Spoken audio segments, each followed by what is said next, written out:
Bom dia! Hoje vamos estudar um pouco sobre a relação entre Hannah Arendt e Karl Jaspers e os textos que ela se referiu a ele na obra Homens em Tempos Sombrios. Essa obra, Homens em Tempos Sombrios, é uma coletânea de ensaios e artigos escritos entre um período de 12 anos, onde Hannah Arendt abre um diálogo entre sua crítica e a vida e obra de cada um dos escolhidos. Dentre os ensaios, dois nos interessam nesse momento. São os que se referem a Karl Jaspers, Uma Laudatio e Cidadão do Mundo. Mas antes de começar a comentar esses textos, é necessário estarmos cientes do tipo de relação que mantinham nossos dois filósofos. Hannah Arendt, depois de ter seguido cursos de Edmund Husserl em Freiburg, foi indicada por Heidegger a doutorar-se com Jaspers em Heidelberg.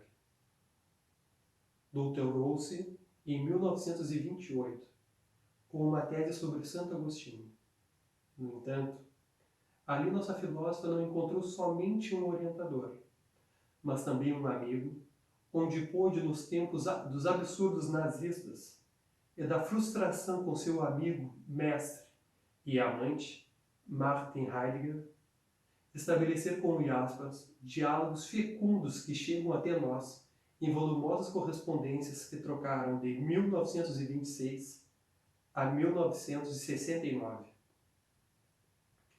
Para que você possa compreender essa relação tão íntima e intelectual, vamos ver um trecho do documentário Vida Ativa, o espírito de Hannah Arendt. Atores narraram uma interlocução por cartas, onde aparece o termo conceitual importantíssimo para compreender o pensamento da filósofa, o mal banal. Heidelberg, October 28, 1945. Dear Hannah Arendt, often over the past years we worried about your fate, and for a long time now we did not have much hope that you were still alive. It seems to me that you have completely maintained your inner core, whether you have been in Königsberg, Heidelberg, Paris, or America. Anyone who is a real human being has to be able to do that. Here, we now have to see what we can rebuild out of the chaos. Yours, Karl Jaspers.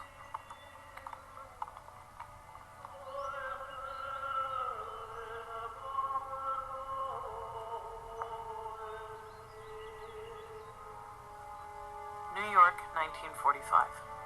Dear Karl Jaspers, my teacher. I've been turning your manuscript, Guilt Question, over and over again in my mind. Your definition of Nazi policy as a crime strikes me as questionable. The Nazi crimes, it seems to me, explode the limits of the law, and that is precisely what constitutes their monstrousness. We're simply not equipped to deal on a human and political level with a guilt that is beyond crime and an innocence that is beyond goodness or virtue.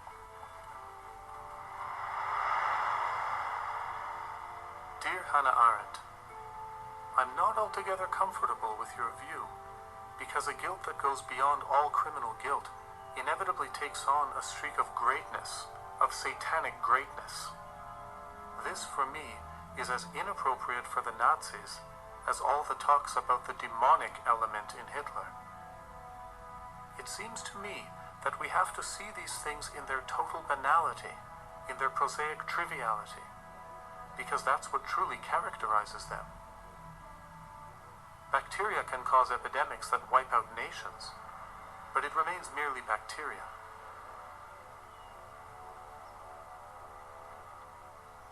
My beloved, adored teacher, I realize completely that in the way I have expressed this up to now, I come dangerously close to that satanic greatness that I, like you, totally reject. Perhaps what is behind it all is not only that individual human beings kill other individual human beings, but that an organized attempt was made to eradicate the concept of the human being.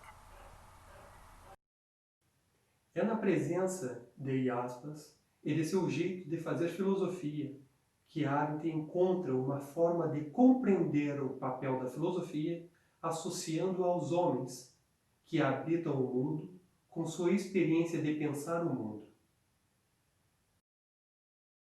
Frau Arendt, Karl Jaspers, ihr ehemaliger Lehrer, gilt als Ihnen und Sie ihm in besonderem Maße verbunden, als eine Art Dialogpartner in jenem von Ihnen vorhin schon einmal erwähnten, immerwährenden Dialog unter Freunden. Worin sehen Sie den stärksten Einfluss, den Jaspers auf Sie ausgeübt hat? Und sehen Sie, wo Jaspers hinkommt und spricht, ich hoffe, er hört diese Sendung, da wird es hell. Er hat eine Rückhaltlosigkeit, ein Vertrauen, eine Unbedingtheit des Sprechens, das ich bei keinem anderen Menschen kenne. Dieses hat mich schon beeindruckt, als ich ganz jung war. Er hat außerdem einen Begriff von Freiheit gekoppelt mit Vernunft, der mir, als ich nach Heidelberg kam, ganz fremd war. Ich wusste davon nichts, obwohl ich Kant gelesen hatte. Ich habe diese Vernunft sozusagen in Praxis gesehen. Und wenn ich so sagen darf, ich bin vaterlos aufgewachsen, nicht? Ich habe mich davon erziehen lassen. Oder wenn Sie so wollen, sofern es Ihnen gelungen ist, ich will Ihnen um Gottes Willen nicht für mich verantwortlich machen. Also, weil es irgendeinem Menschen gelungen ist, mich zur Vernunft zu bringen. Zu erziehen? Ja, in dem Sinne von zur Vernunft zu bringen. Ja. Dann ist es Karl Jaspers. Und diesen Dialog, der ist natürlich heute ganz anders. Das ist eigentlich mein stärkstes Nachkriegserlebnis gewesen, dass es ein solches Gespräch gibt, dass man so sprechen kann. Não é por acaso que Arendt é convidada a ser oradora na entrega do Prêmio da Paz da classe livreira alemã a Jaspers, em 1958. Desde 1950, e com base nas visões de Immanuel Kant sobre o ser humano como um ser livre com direitos humanos válidos em todo o mundo, os fundadores queriam homenagear aqueles que se opõem com palavras e atos, o que põe em perigo a paz, a compreensão e a igualdade entre os povos. No discurso elogioso Uma Laudatio, que pode ser lido e ouvido no site da instituição, Hannah Arendt explicita que o processo criativo que entrou na obra, elemento subjetivo, não concerne ao público. Mas se essa obra for resultado daquilo que se demonstrou na vida em ato e em voz, a pessoa aparece junto a ela. A obra já publicada não pode mais ser controlada. O espaço público é também um âmbito espiritual. Há nele humanitas. Diz Arendt, é precisamente o que Kant e depois Jaspers entende por humanitate, a personalidade válida que, uma vez adquirida, nunca abandona um homem. Ainda que todos os outros dons do corpo e da mente possam sucumbir à destrutividade do tempo. A humanitas nunca é adquirida em solidão e nunca com oferta de sua obra ao público. Só pode ser alcançada por alguém que lançou sua vida e sua pessoa na aventura no âmbito público. Assim, a aventura no âmbito público, onde se adquire humanitas, torna-se um presente para a humanidade.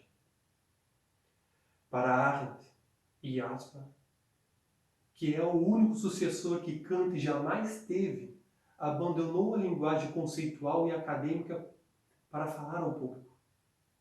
Fez isso especificamente em 3 oportunidades, pois ele sabe, como sábio estadista, que as questões políticas são sérias demais para serem deixadas aos políticos. Embora isolado, Jaspers mantinha-se na Alemanha nazista, enquanto Arendt fugia para a França, onde foi capturada. Mas logo em seguida consegue fugir para os Estados Unidos.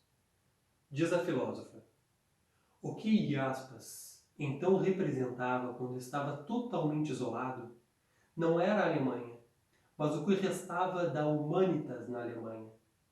A Humanitas, cuja existência era por ele assegurada, provinha da região natal do seu pensamento. E essa região nunca foi despovoada.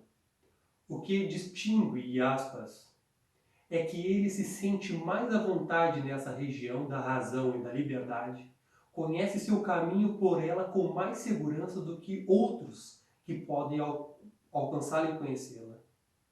Mas não conseguem suportar aí viver constantemente, porque sua existência era governada pela paixão à própria luz.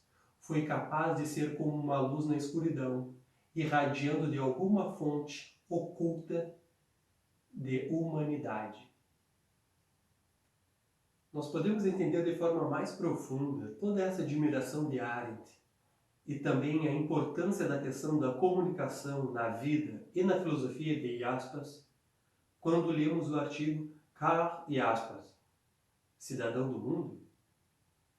Aqui, Arendt introduz a preocupação de Jaspers na obra Origem e Meta da História, onde surgem as seguintes constatações e reflexões. Qualquer forma de governo mundial com poder centralizado sobre todo o planeta seria o fim de toda a vida política. Os conceitos políticos se baseiam na pluralidade, diversidade e limitações mútuas. Um cidadão é um cidadão entre cidadãos, de um país entre países. O estabelecimento de um Estado soberano mundial seria o fim de qualquer cidadania. A humanidade, que para todas as gerações precedentes não passava de um conceito ou um ideal, tornou-se algo dotado de uma realidade premente.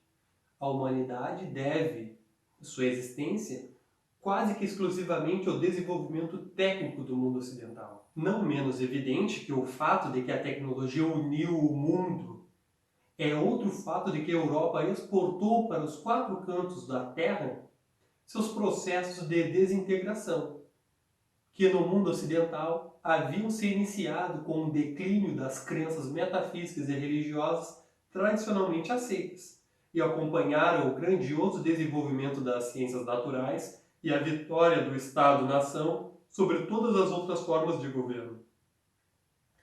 As mesmas forças que levaram séculos para solapar as antigas crenças e formas de vida política e que têm seu lugar no desenvolvimento contínuo exclusivo do Ocidente, levaram apenas algumas poucas décadas para destruir, operando de fora, crenças e modos de vida de todas as outras partes do mundo. A tecnologia, tendo proporcionado a unidade do mundo, pôde destruí-la com a mesma facilidade. E os meios de comunicação global foram projetados ao lado dos meios de uma possível destruição global. É difícil negar que naquele momento, o símbolo mais potente da unidade da humanidade é a possibilidade remota de que as armas atômicas empregadas por um país, segundo a sabedoria política de uma minoria, finalmente constituam o término de toda a vida humana na Terra. A solidariedade da humanidade a esse respeito é totalmente negativa. Funda-se não só num interesse comum, num acordo que proíba o uso de armas atômicas, mas talvez também num desejo comum de um mundo um pouco menos unificado. Essa solidariedade negativa, baseada no temor à destruição global, tem seu correspondente numa percepção menos articulada, mas não menos poderosa, de que a solidariedade da humanidade só pode ser significativa num sentido positivo se vier acompanhada pela responsabilidade política. Preste atenção nessa citação. A solidariedade entre a humanidade pode muito bem se converter numa carga insuportável e não surpreende que as reações habituais a isso sejam a apatia política, o nacionalismo isolacionista ou a rebelião desesperada contra todos os poderes. Mais do que um entusiasmo ou um desejo de fazer ressurgir o humanismo. O idealismo da tradição humanista do iluminismo e seu conceito de humanidade parecem como um otimismo temerário à luz das realidades presentes. Essas, por outro lado, na medida em que trouxeram a um presente global sem um passado comum, ameaçam tomar irrelevantes todas as tradições e histórias particulares do passado. Para Arendt, são a partir dessas reflexões que Jaspers realizou a grande descoberta histórica que se converteu na pedra regular da sua filosofia da história, da sua origem e meta. Comenta Arendt que, contrário a filosofias da história que afirmam uma única história mundial a partir da experiência de um só povo ou região, Jaspers levanta um eixo que dá a todas as nações um arcabouço comum de autocompreensão histórica. Esse eixo histórico da humanidade é um período em torno de meados do último milênio antes de Cristo, para o qual tudo o que o precedia parecia ter sido uma preparação.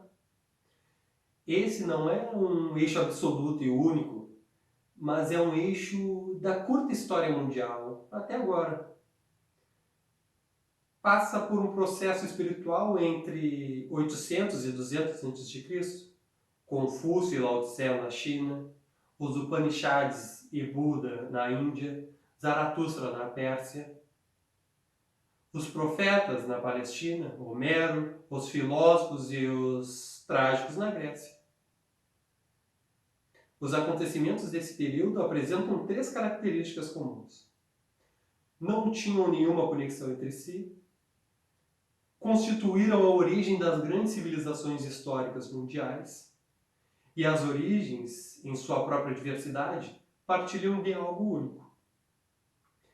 É aí que as mitologias, se não descartadas, acabam servindo para a fundamentação das grandes religiões mundiais, com um Deus único transcendente e também o surgimento da filosofia. Assim, o homem descobre o ser como um todo e a si mesmo como radicalmente diferente de todos os outros seres, e surgem os novos modos individuais de vida. Nessa perspectiva, a nova unidade da humanidade poderia adquirir um passado próprio, através de um sistema de comunicações onde as diferentes origens da humanidade se revelariam em uma própria identidade. Mas atenção, essa identidade está longe de ser uma uniformidade. Essa era, que chamamos agora de axial, iniciou o desenvolvimento das grandes civilizações que juntas constituem o que geralmente chamamos de história mundial. Podemos muito bem chegar à conclusão de que o surgimento da humanidade como uma realidade política tangível marca o fim daquele período da história mundial que se iniciou na Era Mundial. Citando Hannah Arendt, o que agora se inicia após o fim da história mundial e a história da humanidade? O que isso será ao final não sabemos. Podemos nos preparar para ela através de uma filosofia da humanidade, cujo conceito central seria o conceito de comunicação de Jaspers.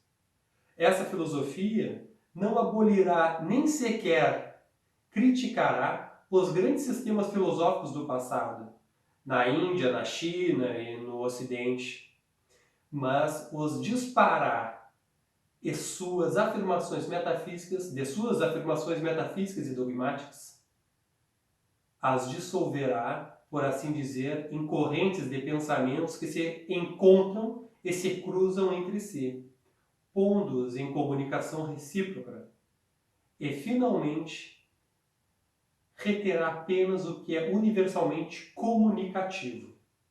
A história da humanidade entrevista por Jaspers entende que politicamente a nova unidade frágil, realizada pelo domínio técnico sobre o mundo, só pode ser assegurada dentro de um quadro de acordos mútuos universais que finalmente levarão a uma estrutura confederada em escala mundial. Para isso, a filosofia política pouco mais pode fazer além de descrever e prescrever o novo princípio de ação política. Acabamos de ver como não só a filosofia de Jaspers, mas também sua humanidade e sua convicção na comunicabilidade imprime em Arendt uma perspectiva existencial na qual compreende que a liberdade e a comunicação estarão ligadas à ação política. Essas ideias não são utópicas, são do presente deste mundo, daqueles que pensam e agem em vista de um mundo mais humano. Erlauben Sie mir eine letzte Frage. In einer Festrede auf Jaspers haben Sie gesagt, gewonnen wird die Humanität nie in der Einsamkeit und nie dadurch, dass einer sein Werk der Öffentlichkeit übergibt. Nur wer sein Leben und seine Person mit in das Wagnis der Öffentlichkeit nimmt, kann sie erreichen. Dieses Wagnis der Öffentlichkeit, ein Zitat von Jaspers wiederum nun, worin besteht es für Hannah Arendt? Nun, das Wagnis der Öffentlichkeit scheint mir klar zu sein. Man exponiert sich dem Lichte der Öffentlichkeit, und zwar als Person. Wenn ich auch der Meinung bin, dass man nicht auf sich selbst reflektiert in der Öffentlichkeit erscheinen und handeln darf, so weiß ich doch, dass in jedem Handeln die Person in einer Weise zum Ausdruck kommt, wie in keiner anderen, im Handeln und Sprechen. Das Sprechen ist eine Form des Handelns, wie in keiner anderen Tätigkeit. Also das ist das eine. Das zweite Wagnis ist, wir fangen etwas an, wir schlagen unseren Faden in ein Netz der Beziehungen. Was daraus wird, wissen wir nie. Wir sind alle darauf angewiesen zu sagen, Herr, vergib ihnen, was sie tun, sie wissen nicht, was sie tun. Das gilt für alles Handeln, weil einfach ganz konkret, weil man es nicht wissen kann. Das ist ein Wagnis. Und nun würde ich sagen, abschließend, dass dies Wagnis nur möglich ist